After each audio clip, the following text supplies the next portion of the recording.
So first of all, thank you very much for the very kind introduction, Yolanda. It is the pleasure is all mine, and thank you as well, Davor, for the organization and ISHR for the opportunity to present my work. And I hope that today we can contribute to the effort that we've been trying to pursue to share science during these troubling times.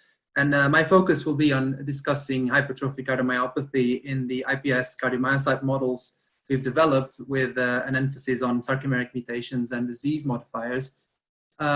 Just very briefly, as we know, heart failure is what happens when the cardiac function cannot meet the metabolic requirements of the body. And this is a very prevalent condition worldwide and imposes a very heavy economic burden in healthcare systems as well. And hypertrophic cardiomyopathy is a major contributor to heart failure. It is the most prevalent cardiac genetic disease. It is characterized by the thickening of the left ventricle of the heart, which leads to deterioration of cardiac function.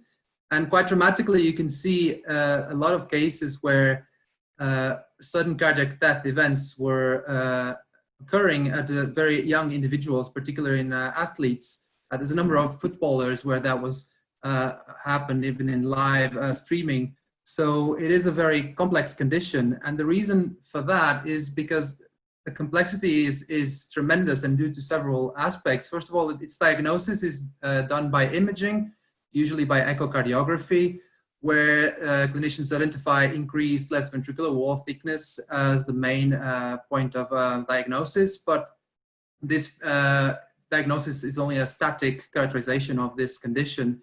And HCM overlaps with other cardiomyopathies, and that makes it very difficult to study. And the reason for that as well is because the disease progresses through a compensatory phase in response to the stress that is placed upon the heart. And this response is based on a number of different mechanisms and also a wide spectrum of pathway activations.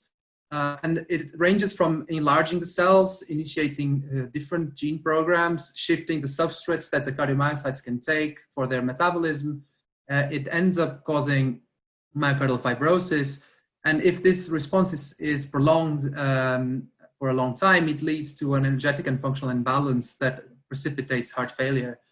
And one of the most complex aspects of these disease is genetic causation, because approximately half of the patients show mutations in genes that regulate contraction, and these are usually sarcomeric genes, but there's still a significant amount of patients who do not show any mutations in any known genes. And even when they do show these mutations, they often have different clinical outcomes. So two patients that show mutations in the same gene may show completely different phenotypes, which implies that there's variable penetrance and expressivity, but also suggests the existence of modifiers of disease that are not completely related to the primary sarcomeric mutation.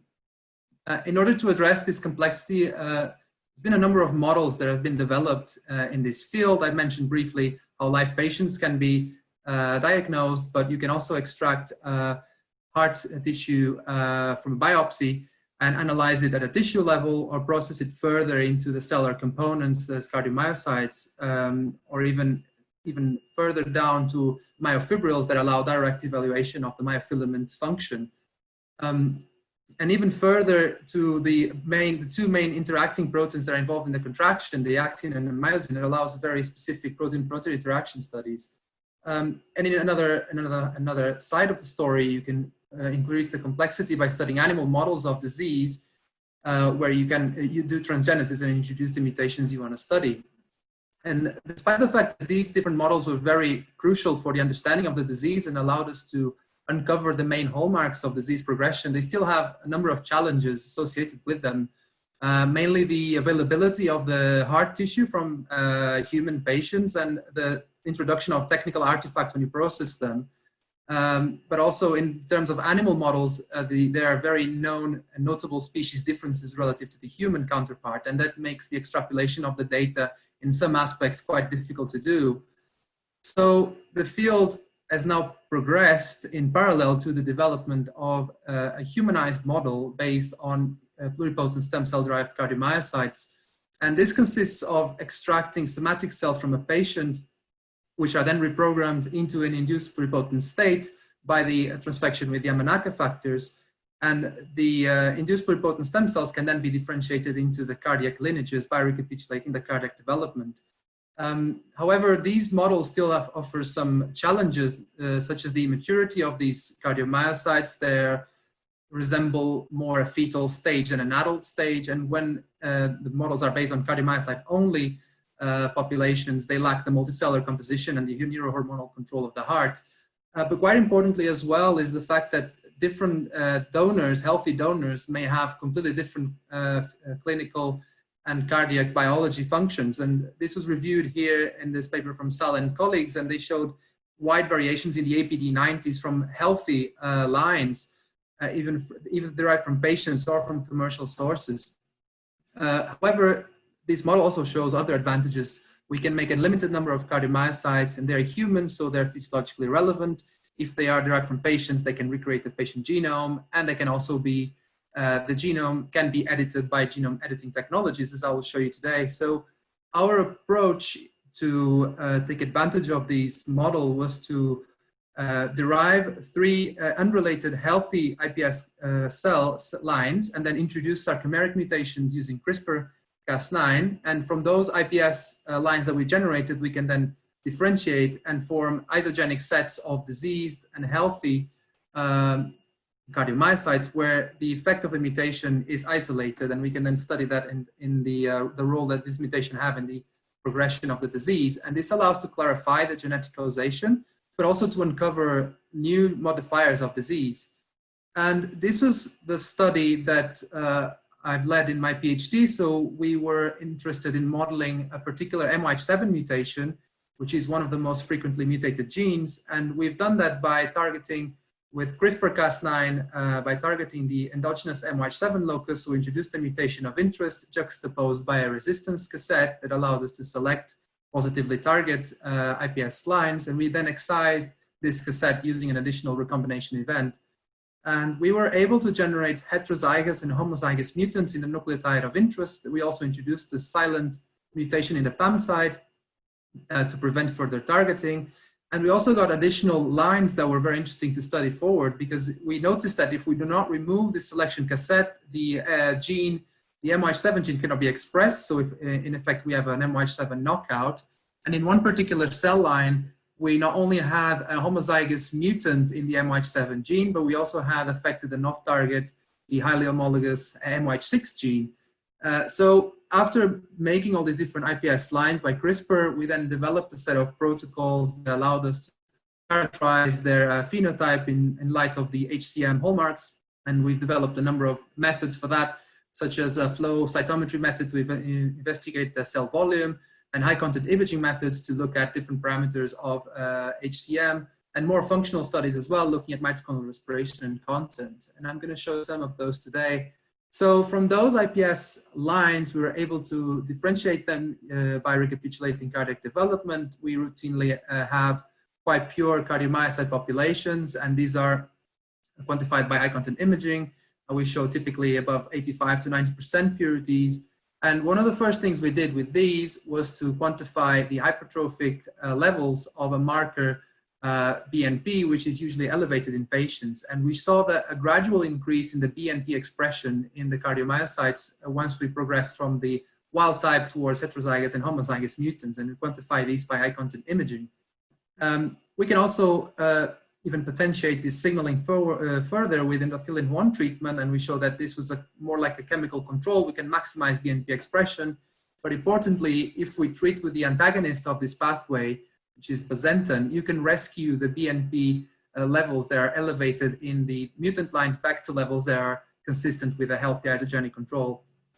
And even though the results I'm showing you here are mostly pertaining one of the cell lines we studied, these phenotypes were consistent across all 3 isogenic sets, which indicated that our mutation was quite prevalent. So another tool we used was we developed an algorithm to investigate the disarrayed sarcomeric patterns that we saw.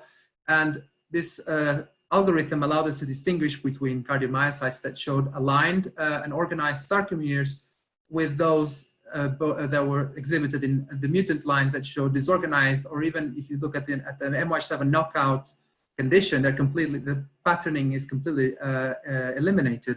So using this tool, we were able to quantify by high content imaging sarcomeric disarray, and we showed that it's a lot more prevalent in the mutant lines relative to the isogenic healthy control. And we then collaborated with the group of Professor Thomas Eschenhagen and Arne Hansen in the Medical University of Hamburg. And they developed this neat human engineered art tissue system, which is based on embedding our cardiomyocytes in a fibrin gel that is fabricated between these two silicon posts with known mechanical properties. And we can then estimate the contraction force of these engineered art tissues by analyzing the deflection of the silicon post. And this system has been very well characterized by them, and they've shown very sensitivity to different drugs, and they show that the cardiomyocytes are much more aligned between the posts, and they even show some expression of some maturation markers that usually not seen in 2D. So we took advantage of this system by making EHDs with the different cardiomyocyte lines that we generated. And first we saw differences in spontaneous beat rate. There were probably a reflection of the phenotype, and we then paced them at the same frequency to enable faithful comparison of the contraction parameters. And we saw clearly here the mutant lines in the different colors, they have a hypocontractile effect in relation to the healthy isogenic control, but they also take longer to beat, which is a negative clinotropy effect. And even though HCM is commonly regarded as a diastolic dysfunction, a very significant proportion of patients also show this systolic impairment, particularly at long term, when end-stage HCM happens. So we were able to pick that up in our model. And another experiment we did was to try to simulate what happens in sports where there is an increased workload placed upon the heart, and the heart cannot cope any longer. And what we did, we paced our EHTs at increasing frequencies, and we checked the influence that they had on the contractile force.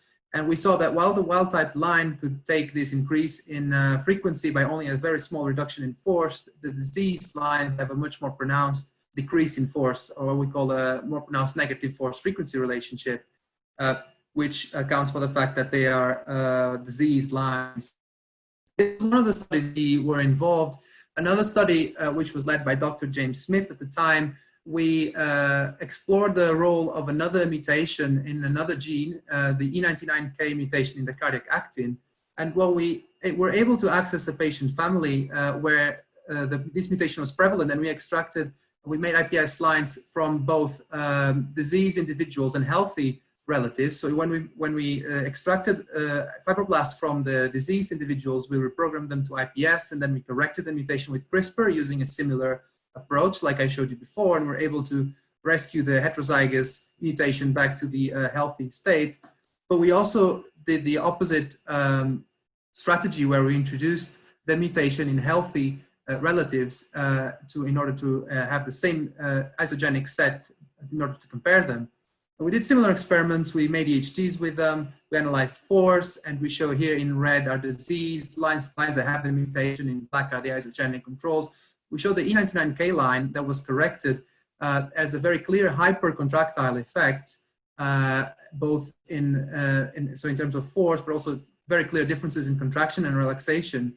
But if you introduce the mutation in the healthy relative, this phenotype is not recapitulated, which shows that the mutation is necessary but not sufficient to cause the phenotype. Which means also that this mutation has a variable penetrance, unlike the MY7 mutations that we saw before.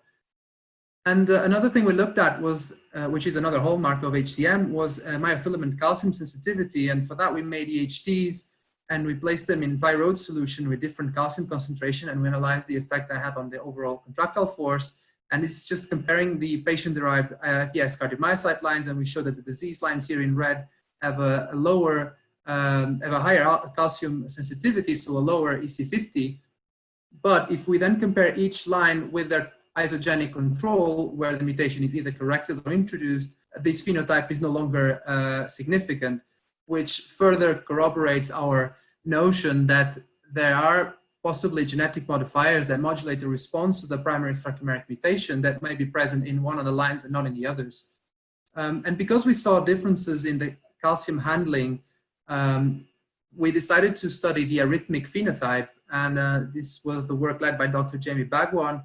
And Jamie introduced this genetically encoded calcium indicator by CRISPR-Cas9, again, in an intron of the safe locus AAVS1.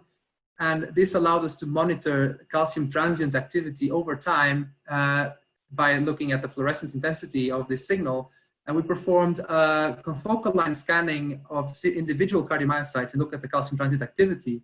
And we validated this method by showing that this erg-echo signal was stable over time, unlike fluo4AM treated, so the commercially available calcium dye, when you treat them with cardiomyocytes with it.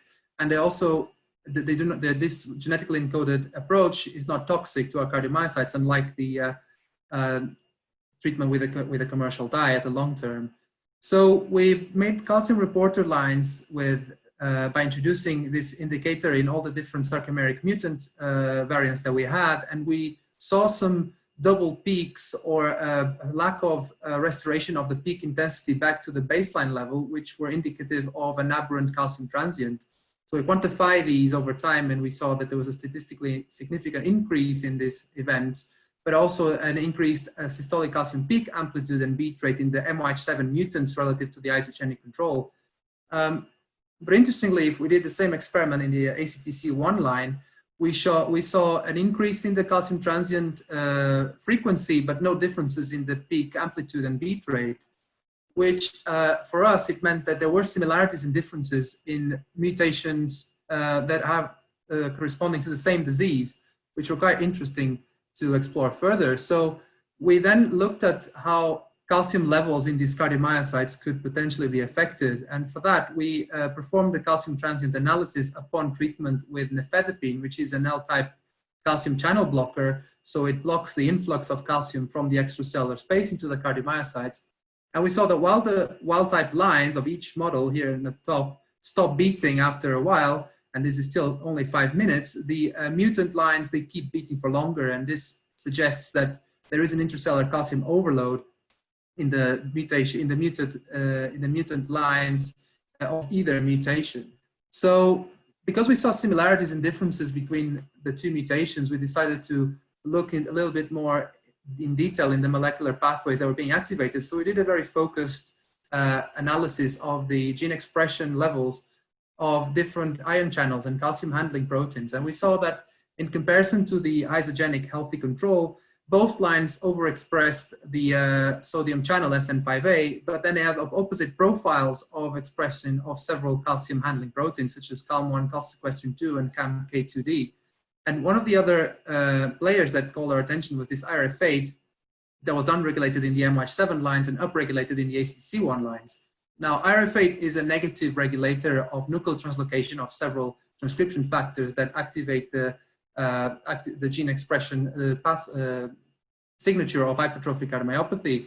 And we saw then, we performed this analysis in our lines as well, and we saw that while in the MYH7 mutant lines, there was an increase in the nuclear translocation of NF-AT by introduction of the mutation, that profile was the opposite in the ACTC1 lines, which is according to the RF8 patterns. And this was also true for the MF2.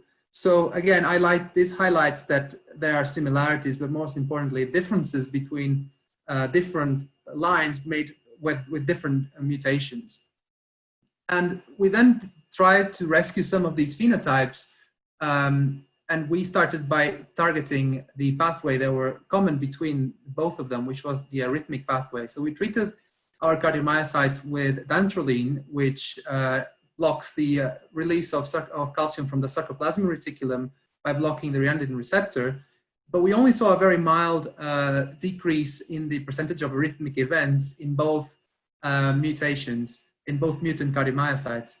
So we then decided to add to the dantrolene condition a treatment with ranolazine, which actively promotes the efflux of calcium from the cytosol by activating the outward mode of the sodium calcium exchanger. And when we did this combination treatment, we saw that the arrhythmic events were abolished in both mutations. And we want to quantify this in the heterozygous lines here that are representative of the patient status. This achieved significance. So if you treat the cardiomyocytes with the heterozygous mutations with these two compounds, you can get a reduction that is in the same level as the healthy isogenic control. We also then targeted the different contractile phenotypes that we saw using contractility modulators. And for this, we've transfected our cardiomyocytes with a construct that allowed us to paste them with light, so they would express channel rhodopsin receptor. So we can paste them with light and then measure the displacement of the pixels as a surrogate measure of contractility. And so because the MYH7 line showed a hypocontractile phenotype, we treated these cardiomyocytes with omecamtiv mecarbil, which is a cardiac myosin activator, but we weren't able to rescue this phenotype in 2D. We've also done this in EHTs, and the results are very similar. There are a number of reasons for that. We think that this might have to do with the fact that this drug has a bimodal effect depending on the calcium levels in the cytosol. We can explore this in the discussion. And in order to target the hypercontractile phenotype shown in the ACTC1 line, we treated our cardiomyocytes with mavacam10 or MIC461, which is an allosteric modulator of the cardiac myosin by decreasing the ATPase activity of the myosin heavy chain. And we were able to rescue the hypercontractile phenotype back to levels in our mutant lines, back to levels consistent with our isogenic healthy controls. And I also need to add that phase 3 clinical trials with this drug has shown quite promising results, so it's worth pursuing. And because we saw differences in contractility and calcium handling, we were trying to find some causality and some underlying conditions that could explain the differences. And one of the theories is this energy depletion theory, which states that there is an inefficient ATP usage in your sarcomere due to the sarcomeric mutations. And that leads in the long term to a lack of energy that the heart needs to beat, which precipitates the heart failure. So we've analyzed the metabolism of our cardiomyocytes by performing a Seahorse assay, which is basically evaluation of the oxygen consumption rate upon subsequent injection of different compounds that block electron transport chain receptors in the proteins in the mitochondria. And we did this across different lines, and we showed a similar phenotype in both of them. So the diseased lines have an increased basal and maximal respiration in comparison to the healthy isogenic control, which indicates the compensatory response that usually precedes the energy depletion phenotype, and that we think that might underlie the other phenotypes, as I will explain later. But because we performed this study in different lines bearing the same mutation, for example, these 81 lines and these RebelPat lines, they have the same mutation. There are already differences in the baseline respiration levels and differences when you introduce the mutation. So because the same mutations in different lines is causing varying severities, we still think that there are still gene modifiers that are worth exploring. In order to identify these, we performed a bulk population RNA sequencing study where we quantified the genes that were differentially expressed between 2D and 3D cultured cardiomyocytes from the 3 different lines. And here the PCA plot shows that the main factors explaining this variance are the culture format and the cell line of origin, which further advocates the use of isogenic controls. But when we then make a model to where we normalize these genes to the culture format and the cell line, we're able to identify a number of genes that were differentially expressed between wild type and mutant conditions. There are over 750 genes. We can then refine this model further by dividing the diseased lines into different genotypes. And we saw an increase in the number of differentially expressed genes relative to the healthy condition when we go from heterozygous to homozygous, which is also expected. And while most of these genes were obvious candidates involved in all the other cardiomyopathies, a number of them were also unidentified previously. And we were our attention was drawn to a subset of long non-coding RNAs that were upregulated in diseased lines, but also others that were upregulated in healthy lines. So we validated some of these by qPCR, and our first point of call for studying them was to try to overexpress them in our cardiomyocytes. So Sarah Bodbin is now the PhD student that is pursuing this study further, and together we developed a protocol to transfect non-dividing cardiomyocytes, we're able to achieve very high transfection efficiencies. And what we're trying to do now is to evaluate the effect of this overexpression in the phenotypes that we looked at. And the reason why we're interested in doing that is because the field is now starting to realize that long non-cloning RNAs are very important in different cardiomyopathies and also in other cardiovascular diseases. And they've been identified in different models. And they have a number of challenges associated with them because sequence of this lncRNAs is usually very poorly conserved across species, and this expression is also time and tissue specific. And in addition, one lncRNA gene might lead to different transcripts, and these different transcripts might be in different locations in the cell, playing different roles. So this further complicates the analysis. But we decided to go ahead and use our tools. So we validated these lncRNAs. We have a protocol to overexpress them, and we have an assay to quantify their overexpression, the influence of their overexpression in the hypertrophic response. We performed the BNP assay like I showed before, and we showed that if we overexpress several lncRNAs, we do not see any difference in the wild type line, which makes sense because these are gene modifiers. They're not sufficient to cause a phenotype. But if we overexpress them in the disease lines, we see a further decrease in the BNP levels in comparison to untransfected controls, which would suggest that they are in fact modifying the response to the sarcomeric mutation. And if we then do the same experiment under treatment with the endothelin-1 pathway, which forms a phenocopy of HCM, then we start seeing that in the wild type lines too. And if we do that in the Bosentan treated lines, then we see further response as well. So we think that our lncRNAs are likely cardioprotective gene modifiers of HCM. However, this is just the first experiments we're doing, so this is still ongoing work. And we also want to identify the pathways that these lncRNAs might be controlling.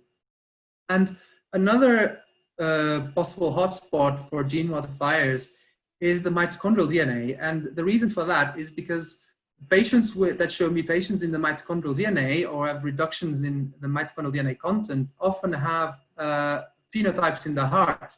And in this review here, they show the number of phenocopies of HCM caused by mutations in the mitochondrial DNA. So we reason that this could be a likely candidate for gene modifiers of HCM that has been relatively unexplored. So for this, we collaborated with Dr. Tim Nelson at the Mayo Clinic, and Dr. Parisa Kargaran is the postdoc that is also involved in this work. And what we did, we used the different isogenic cell lines that we had, not only cardiomyocytes, but also iPS cells and the fibroblasts that we used to derive these lines from. And we've done next generation sequencing of the mitochondrial DNA. And we then correlated the variants that we've identified with the different severity of the different of the phenotypes that we identified across different lines. And this would allow us to identify gene modifiers that could inform clinicians for the most effective therapy. And the first thing we did was to analyze the differences in mitochondrial DNA content across different lines. And these were all in healthy lines. And just to recap, we saw that the 81 cardiomyocytes had the most severe phenotypes. And we saw that, in fact, the 81 cardiomyocytes had lower mitochondrial content in comparison to the other two lines. And these are all healthy lines. So this showed that they might be more predisposed to form some of these phenotypes. And we also saw that by introducing the sarcomeric mutations, usually the mitochondrial DNA content wasn't affected, except in the more severe cases, such as the knockout line here. And this implies that the mutation itself, the sarcomeric mutation itself, is not directly related to the mitochondrial DNA content, but rather that the differences in mitochondrial DNA content might explain differences in phenotypes. So when we performed the next generation sequencing, we show here in the top is the most severely affected line, and the different icons show either deletions, insertions, or single nucleotide variants, and the size of the icons tell you the heteroplasmy of these different mutations. So the bigger the symbol, the higher the percentage of mitochondrial DNA that is mutated. And we found a number of mutations that were only present in the more severely affected line, but also a number of mutations that were only present in the less affected line. So we think that these ones highlighted in red are probably cardioaggravators, and the ones in green are probably cardioprotective. We performed the same study in the E99K1 lines, and we also saw the same We identified the number of mutations that were only present in the more severely affected lines and others only in the less affected lines. So because we had access to a patient family or to several patient families, we extended this study to these different families bearing the E99K mutation. And we had patients that were either bearing the mutations but showing mild phenotypes, or here in blue, or healthy relatives here in green, but also patients that show more severe phenotypes, or they were classed as NYHA class 2 here in red. So they're more phenotypically severe cases. And when we did the mitochondrial DNA next generation sequencing of fibroblasts from these different patients, we saw very interesting patterns where, first we saw maternal inheritance patterns that are expected from mitochondrial inheritance, but we also saw family-specific variants. For example, this mutation here is only present in family B, but also we saw mutations that were shared by all 3 unrelated families. So this lends further aid to our concept that mitochondrial DNA might be a hotspot for gene modifiers. And finally, we wanted to know if these mutations were shared by other diseases, and so we cross-referenced our mutations in a database where all the mitochondrial DNA sequences from patients showing mitochondrial diseases, mostly neuromuscular mitochondrial diseases, were included, and we found that our mutations were completely separate from these mutations from these different patients. So they are specific to HCM, but very importantly, they might be common in some patient haplogroups. As we see here, some of the mutations are present at frequencies higher than 50% in particular patient haplogroups.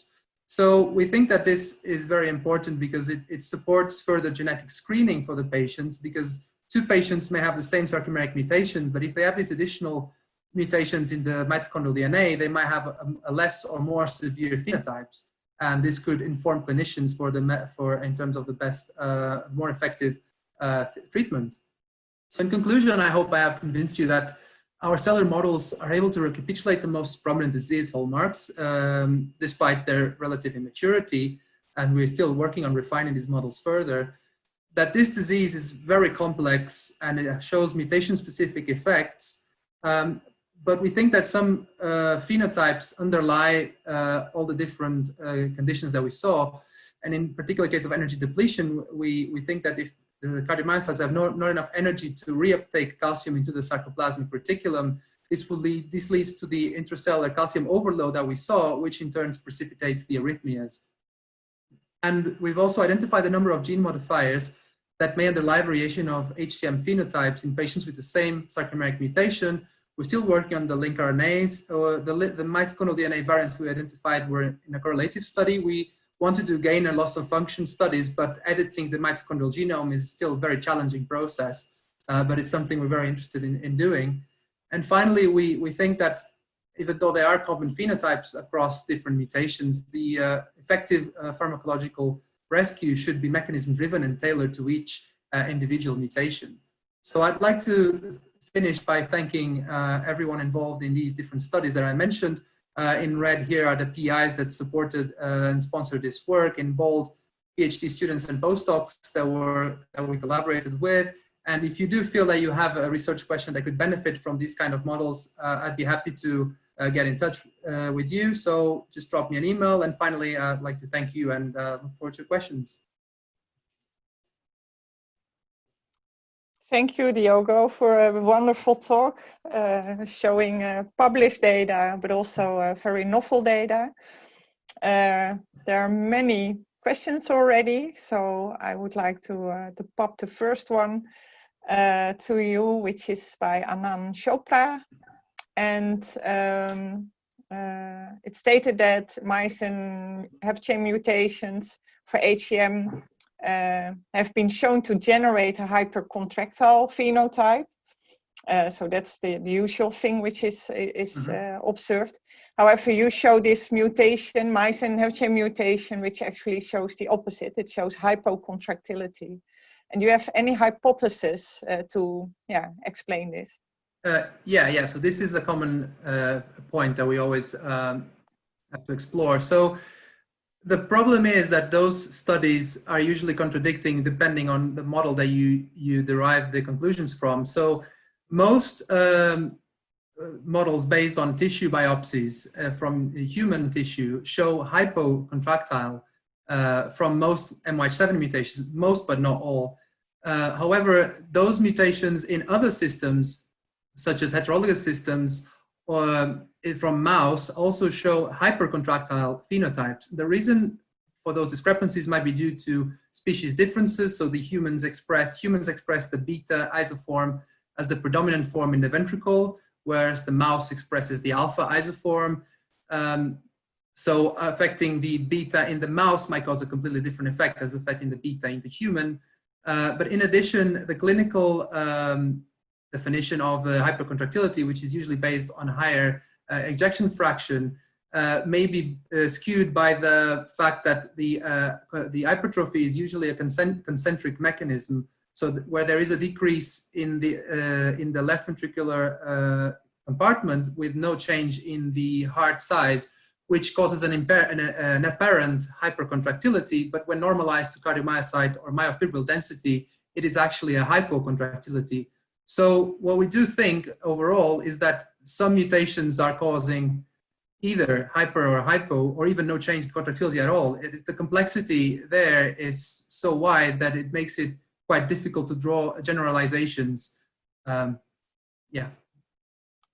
Yeah. Okay, thanks. Well, just to continue on this, because during your talk you indicated that it may be it's related to the end-stage heart failure, so the hypocontractility seen in end-stage heart failure. But what you indicate also now is that based on the mutation type or the different mutations, it may either be introducing hyper or hypo. Yeah. Yeah, it's also a dynamic process. So it might be hypercontractile at first, but there might come to a point of burnt out HCM where there is a severe contractile impairment. So it is not easy to pinpoint the causality here. Yeah. So then there's a really interesting question about genetic HCM, which affects children and young adults. But this often appears late in life. So the question is, how can you study the effect of aging on the HCM phenotype in your system? And well, do you know if any specific markers are? That's and this is from. Sorry. No, carry on. No, I just wanted to indicate that this is from Danuta Seshna Kordari. I hope I pronounce this properly. I'm terrible, but a really great question.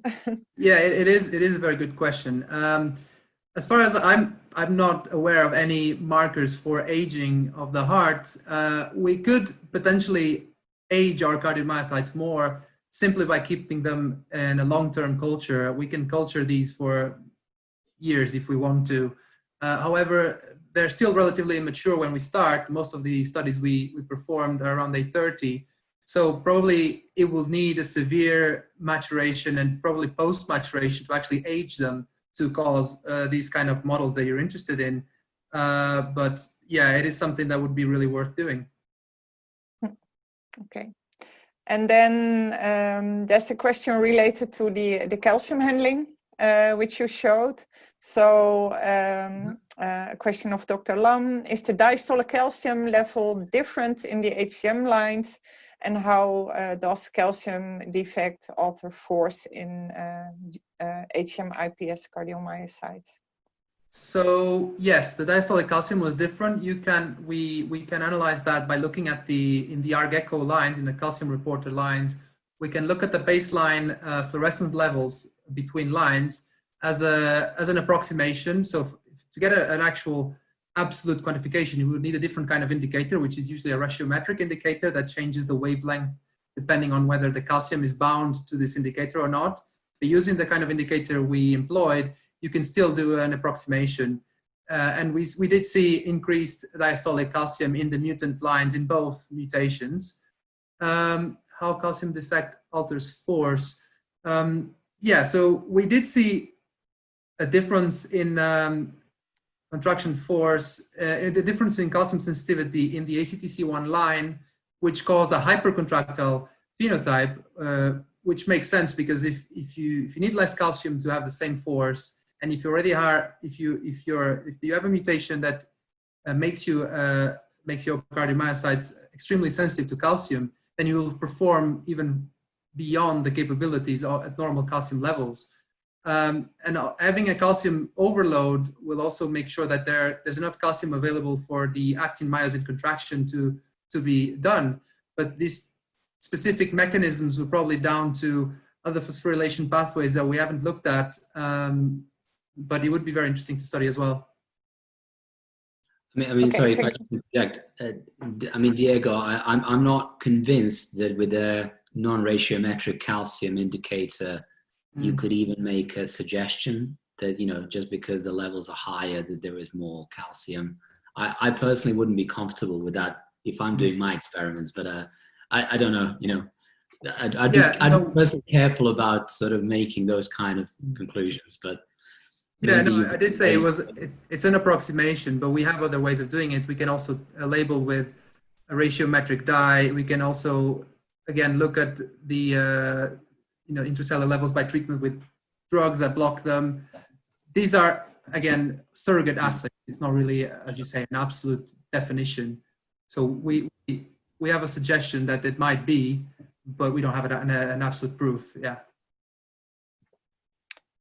Okay, so there's another real nice question from Dr. Hadipour Lakmeisari, who first says it's a great talk, so that's true.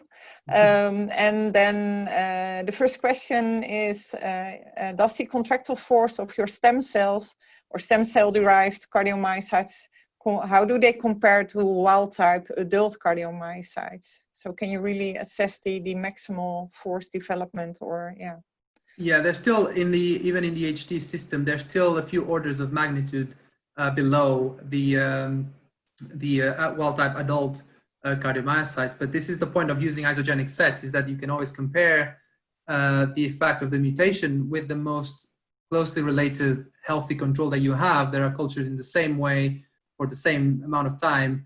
But you're right, it's still, this model is still within a few orders of magnitude. So there's still differences that we want to further improve. And what's the main reason, you think, for having differences in the force level? Well, there's several. First of all, their immaturity, and then the fact that these are only cardiomyocyte only models. It is already known that if you put other cell types in there, like cardiofibroblast and smooth muscle cells, the contraction force improves over time. You can also do chronic pacing to improve this further. So there's a number of reasons as to why they're not there yet. But the new models are now looking into those differences as well. Thanks. Yeah. And then the second question is, how long are you able to acquire recordings for the contractile force analysis before the cells actually stop beating or become dysfunctional? So how long can you run your experiment? So for the genetically encoded calcium indicators, so they are quite stable over time. You can acquire recordings for as long as you want to. For the EHTs, but that's only for calcium. If we look at contractility using the 2D system, you can keep them for a few days. But during the analysis itself, you have to change the media to a different thyroid media, and they can only do it for a few hours. And the same for the HT. So you usually culture them in a serum containing media, but for performing the contractile force measurements, you do it in a thyroid solution with calcium, and you should only use it for within a few hours. But we can make repeated measurements until the point that they become so thin that they just dissipate and they just break apart. But that takes several weeks, I think. I think you can do it for a long time. So, sorry, do you mind if I just ask another question? I keep butting in, but I'm interested. Have you measured by any chance calcium concentrations, or has anyone measured calcium concentrations in iPS-derived cells, cardiomyocytes? I'm not sure. I'm sure. Do they match up what we expect to see in adult cardiac myocytes? No. There's still a few orders of magnitude, but these are usually based on these kind of studies that I'm talking about. They're not really. I mean, calcium levels. I don't think they should be few orders of magnitude lower. I'd be surprised, but I just wonder if they are actually of similar concentrations? Yeah, I'm not sure. I can't give you an adequate response. Yeah. No, I'm just curious as to whether that affects contractility in some respect. But sorry. So yeah, Daniel Johnson actually continues talking about the calcium regulation, and he wonders if you looked at the SR calcium load in the cells. So that's the first. Yeah, we Which did related.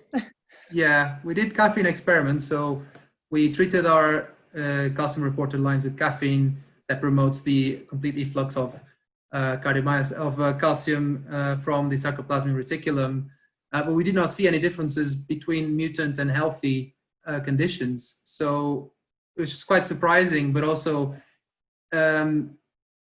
so we didn't see those differences, but we saw differences but those were accompanied by no changes in the genes involved in those, in that process. So we have like triadine, phospholamban, SERCA2, they're all, the gene expression levels between lines are the same. So there's no difference in downregulation. So it kind of makes sense. Usually when you see those responses, they are accompanied by those changes. So no, we didn't see them. And even though they were reported before for other mutations. So again, this might be another mutation specific effect. Okay, and then another question, which is of course important, like the iPS cells can turn into very different forms of cells. So not only ventricular cells, but also pacemaker cells, atrial muscle cells. So how sure are you of that you are looking at ventricular-like cardiomyocytes? Yeah, that's supplementary data. We have done patch clamp on them, and they're mostly ventricular. We also saw expression. We did also some expression of MLC2V and MLC2A studies, and they're like, I think, if I remember correctly, they're like about 80% ventricular. So wide majority is ventricular. But these are the supplementary methods of those papers, I think. And would it be interesting to drive them towards another phenotype? Because for sure, are they also we would be very interested in looking at atrial fibrillation phenotypes, for example. So if we can make atrial cardiomyocytes, it would be very interesting to see if there's also different phenotypes, because in the heart, every cell that express that gene will be affected, we think. So we'd be very interested in doing that as well. Yeah, so we know from patient studies that indeed there's high degree of atrial fibrillation. What do you know about studies which link the sarcomere mutations to the development of atrial fibrillation? Is there already a lot of knowledge there? I'm not so sure. There must be. I mean, there must be some relation, but I'm not fully aware of it. Yeah, I know from the Florence group from Jacopo Olivotto and Corrado Poggesi, they looked at it, and it seems that what I remember is that the sarcomere mutation per se is not the main factor driving the atrial fibrillation, but of course that's in patient studies. And so I do think what you indicated would be highly interesting to also use your cell lines to see if you can introduce rhythm disorders, absolutely, looking at the atrial muscle cells. Yeah. Cool. Yolanda, do I have your permission to ask one more question? Yeah, sure. Plenty of time. Sorry, Diego, because I'm interested. So I was interested in your dentraline renolozine data. And actually it struck me that clearly that abolished the arrhythmia incidence. But are there, again, I'm going to come back to this. Do you see, you said you've done some patch clamping studies. You probably haven't looked at late sodium currents, but are there any late sodium currents in iPS cells? I think that there are. Again, I haven't done those studies myself, so I can't really comment, but there are some channels that are not expressed in iPS cardiomyocytes that are expressed in adults. So there are different types of currents that are missing. But I think sodium currents are still there. But I may be mistaken. It's not. Yeah. But the late sodium current, I don't recall seeing that. But I might be wrong because it's not exactly. I'm sort of dabbling with iPS, but I've not really interrogated them precisely. but I wasn't sure that you do get late sodium current in iPSC. Yeah, I'm not sure either. No, I'm sorry. But Yolanda, if you know whether Yeah. No, I don't know, and super relevant because, of course, Yeah. the studies which have been performed in human cardiomyocytes isolated from HCM patients, they showed some really beautiful effects of ranolazine, again the group of Florence. So I think it's an important aspect to further investigate. Yeah. I'm going to start reading after this webinar. Yeah. Sorry. So moving back to the myosin, basically, so to the point of the hypo and hyperphosphorylation, the question of Christopher Tupfer about the basically the super relaxed state, right? Can you elaborate on that? What do you think about? We've done some structural modeling as well. I don't fully recall now, but yeah, there is data from different mutations, particularly from this mutation as well, showed that it might shift the balance towards the force-producing state. So we were quite surprised to see a hypocontractile phenotype ourselves. We think, again, this might be the fact that this data is usually from different models. It's very difficult to correlate. But in terms of the MYH7 mutations, there's been a number of mutations already showing shift towards the super relaxed state.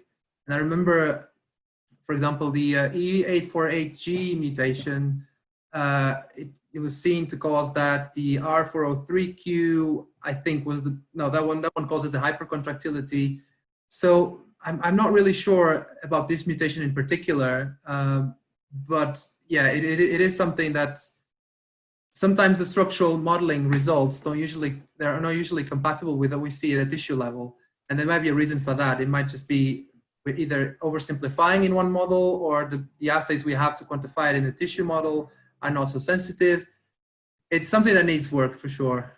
Yeah, related to this, I was just triggered by your mitochondrial data. So your latest study you seem to imply that the mutations in the mitochondrial DNA play a really important role. But do you also think that the different myosin mutations might also, already by changing super relaxed state or the shift between the passive and active state, that they might alter mitochondrial function in a different way?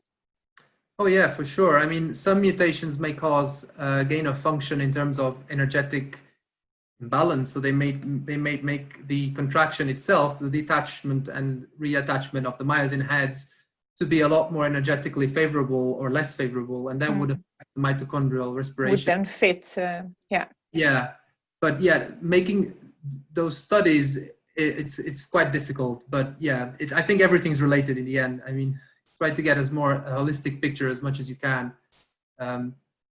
Still lots of work to do. Absolutely. Yeah.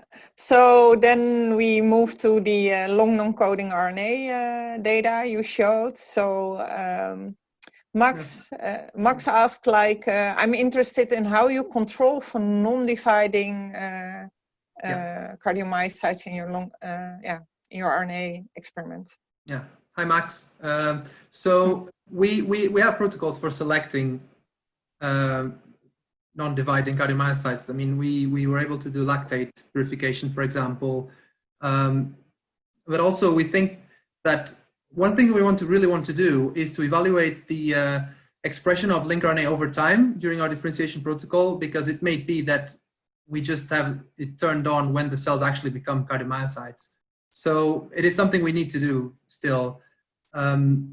But yeah, most of our experiments, I think all of our experiments, when we look at the lncRNA, are usually based on lactate purified cardiomyocytes, where completely kill off all the non-dividing cells. And we can see that very clearly. We see increases in purity. Even though the purity we start with are quite high, they're above 90%, we can really get to the point of 99% purity. And also the fact that when we transfect them and these cells don't divide, we make the levels of lncRNAs stable for quite a long time. So we can even track these further for longer as well. Thanks. Okay, and then Emma Robinson, hi Emma, is asking, is there any evidence for the long non-coding RNA you find differentially expressed in regulating sarcomeric genes and also regulating expression and activity of SERC and phospholamban? Yeah, thanks, Emma. No, the ones we identified, they are completely, there's barely any information about them.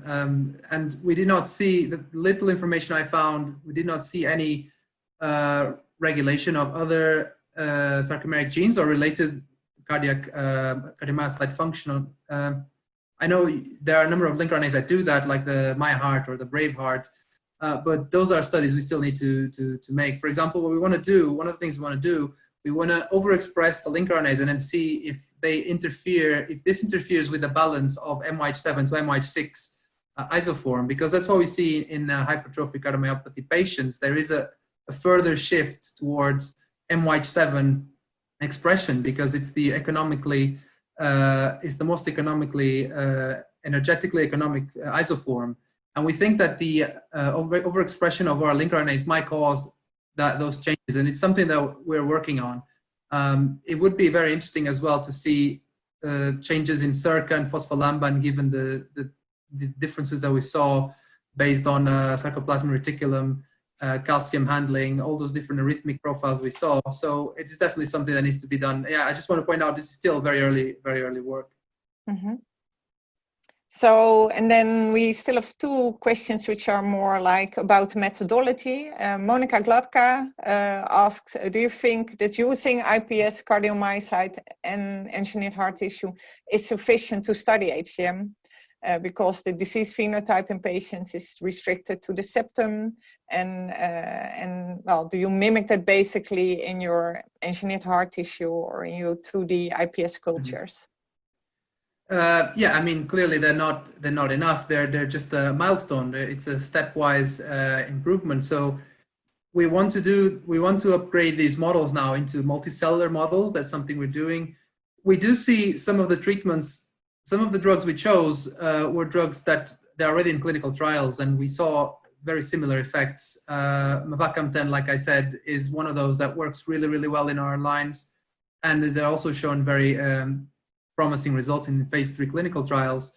Obviously, we want to have other cell types there. We might not be able to even to get tissue organization in any case, but the point of our models is also to provide a platform so we can test different drugs early on, so that if they fail, they do fail earlier, and they fail in a more cheaper way than if you put them in a mouse, for example, later on, which not only has species differences, but it might just cause a completely different phenotype. So no, we know that our cardiomyocytes do not fully represent the clinical case, but we think that they have there's a number of properties that they replicate that we can use to try to identify new drugs. For example, something we're doing as well is to run the cardiomyocytes through a compound library that we have, different chemicals, and look at the effects those chemicals have in different phenotypes. And if you see from a number of hundreds of components of compounds, you can narrow them down to a few, and those are the ones that you then test further in other models, in more advanced models. But yeah, these are just it's a milestone towards more complex models. I mean, Diego, sorry, I'm going to jump in again if you don't mind. But Diego, I mean, that is a kind of a logical flow or logical, rational sort of thought. In other words, how to proceed, how to screen out compounds that may work better. But what if that approach doesn't work? What if your cells, and I guess this is part of Monica's question, if your cells are that different to the actual disease etiology and progression and development, stage of development, that you actually maybe screen out the compounds that may be beneficial, and then your compounds that you've screened out don't prove to be effective. That is. Is there a danger of that as well? Yeah, but that's the same danger with any other model. I mean, we don't have enough tissues to test all the drugs we want. We can't put them in animals to show completely opposite phenotypes because they show completely different expression of isoforms. So there's always a trade-off between any model that you use. And we're not making hearts in the lab. We're barely, we're just being able to show some phenotypic resemblance between the clinical case and our cell lines. And obviously, like I said, it's a more fail early, fail cheap approach. There might be some compounds that we detect no effect that might have been relevant. In the same way, there might be compounds that should have been detected. But likewise, there might be compounds that might be harmful to mice and completely harmless to us, and we weren't able to detect them. And if you put them in cell lines that you use to overexpress a particular channel, like CHO cells or HEX cells, that's usually what is done, then the levels of these ion channels are so beyond what is the physiological level that you can also argue that they are physiologically irrelevant. So this is not a perfect system, but it's a close enough system to detect the majority of compounds, I would say. But like I mentioned before, there are more advanced models like these. This was one of the first, and we're still working to refine them even further. No, very, very rational response to my question. Thank and you. I think an important point, the last question in the Q&A by Dr. Ko Fumaki is about the substrates which are used by the human, Yes. the adult human heart, mainly fatty acid oxidation, as opposed to the iPSD-derived cardiomyocytes, which are mostly glycolytic. Yeah. Can you elaborate on that? Absolutely. Yeah, very good question. It's something we're doing ourselves. We're fully aware our cardiomyocytes mainly or only rely on glucose. There are a number of protocols that now have been published, at least 3 that I know of, that allowed them to also use fatty acids as a substrate. What happens in patients is that there is a shift from phosphocreatine to fatty acids to then glucose. And we want to try to recapitulate that, but there are also a number of drugs that are in clinical trials like perhexilin or trimetazidine that shift this back. And the problem of those approaches is that we need to refine our models in a way that cardiomyocytes can take both substrates at the same time, and they can shift their response quite rapidly.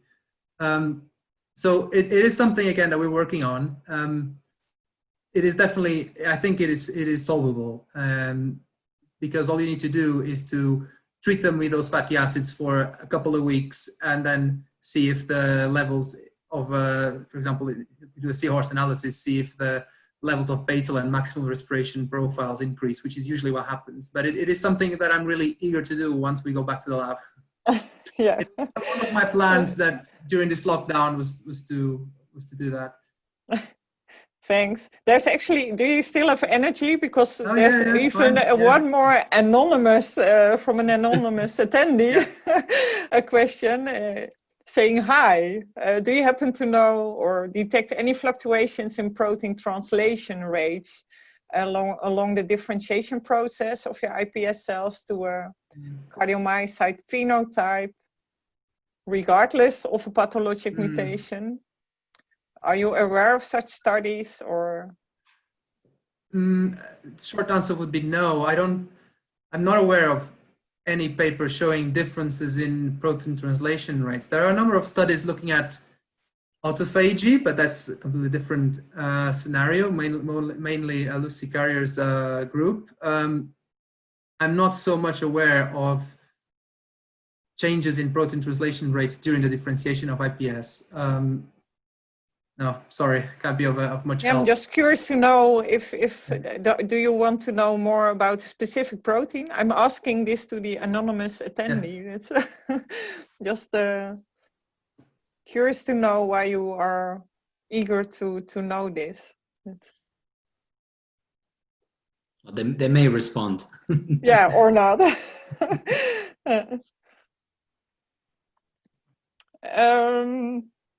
Yeah, so I'm looking at there was one more question, if I'm allowed, therefore, because we are running out of time, but I see still people. We have all the time in the world now.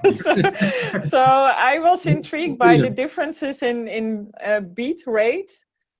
Do you have any idea of a mechanism which is behind the differences in beat rate? Yeah, that is something that we looked at. So first, it really depends on how you do and what culture you use. So often in 2D, we saw that they can even slow down after a few days, and depending on how much you change the media, they can slow down and then they recover. In EHTs, again, it depends on the serum serum supplementation in the media. The fact that they have differences in beat rate between isogenic controls, I think that it's probably a compensation again. So if you're, particularly in the hypocontractile lines, if the contraction is reduced, then the heart will probably try to compensate for it by beating faster. And that's what we see. We see an increased beat rate in the disease. The hypo, okay. Yeah. The mechanism for that, it's something that we're really interested in doing, and which was a problem for us because we couldn't pace. We had to fix a frequency that allowed us to pace all the cell lines at the same frequency, and some of them were beating faster than others. So it's a technical issue for us as well. Mm-hmm. But yeah, and another loose end that we want to investigate. It's good. It's good for all the young scientists who are listening, because there's really a lot of research to do still. Absolutely. Maybe one final question, if I'm allowed to sort of, which is based on your studies. You in the beautiful study in European Heart Journal, you compared 3 unrelated lines, right? Mm-hmm. What's your advice based on all your knowledge now? How many? What should be the power of your studies in iPS-derived cardiomyocytes? What would be the minimum? Would it be 3, or do you think it would be better to actually increase the number? Although I realize it's all expensive and loads of work, but what's your advice? So I've seen different approaches. Either I've seen people using different clones from the same line, so the same initial line, you do gene edited on them. And then you pick different clones that have the same genotype. And then you can pick as many as you want, as long as your process is efficient. It is slightly more difficult to have a number of healthy lines to begin with, that you can use the same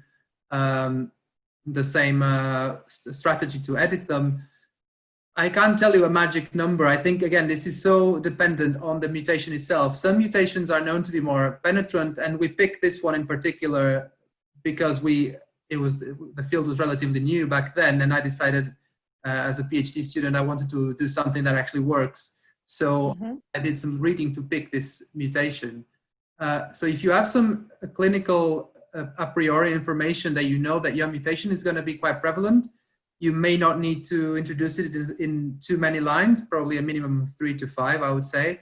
But if your mutation is not so well characterized, if there are some patients that have mutation and don't show any disease phenotype at all, then you're more likely to fail. So you probably might need to pick more mutations, unless again, it also depends on your focus. If you're focusing on the gene modifier side of it, then you probably need more lines. You need some to work and some show phenotypes and some not to show any phenotypes at all.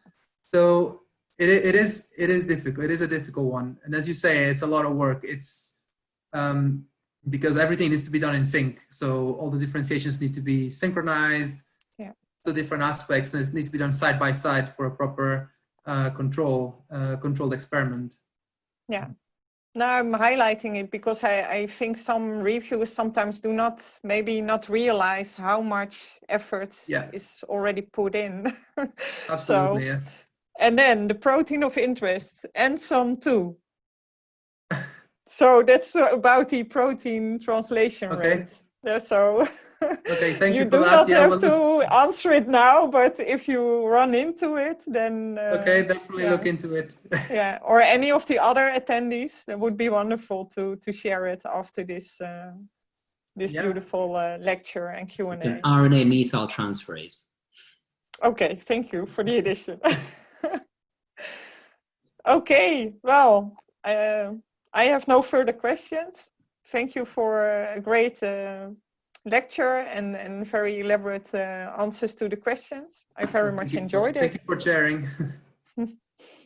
No, I'd like to thank you both as well. I mean, Diego, robust interrogation, I think. You deserve a drink after this, definitely. Yeah. And Yolanda, thank you for really wonderful sharing. I mean, you really made it quite dynamic, and your experience and knowledge was really valuable here. It was fun. It would have been nice to have drinks now with all the people, but what a virtual virtual drinks. Yeah, I'm sure everyone's sitting there with a drink anyway. Yeah, by now. Yeah. And that's my plan to do next as well. So thank you once again, and thank you everyone. Join us again next week. We've got a really, really great set of webinars coming up. And thank you, Diego, and thank you, Yolanda. Thank you. Take Thanks. care. Enjoy the weekend. Bye.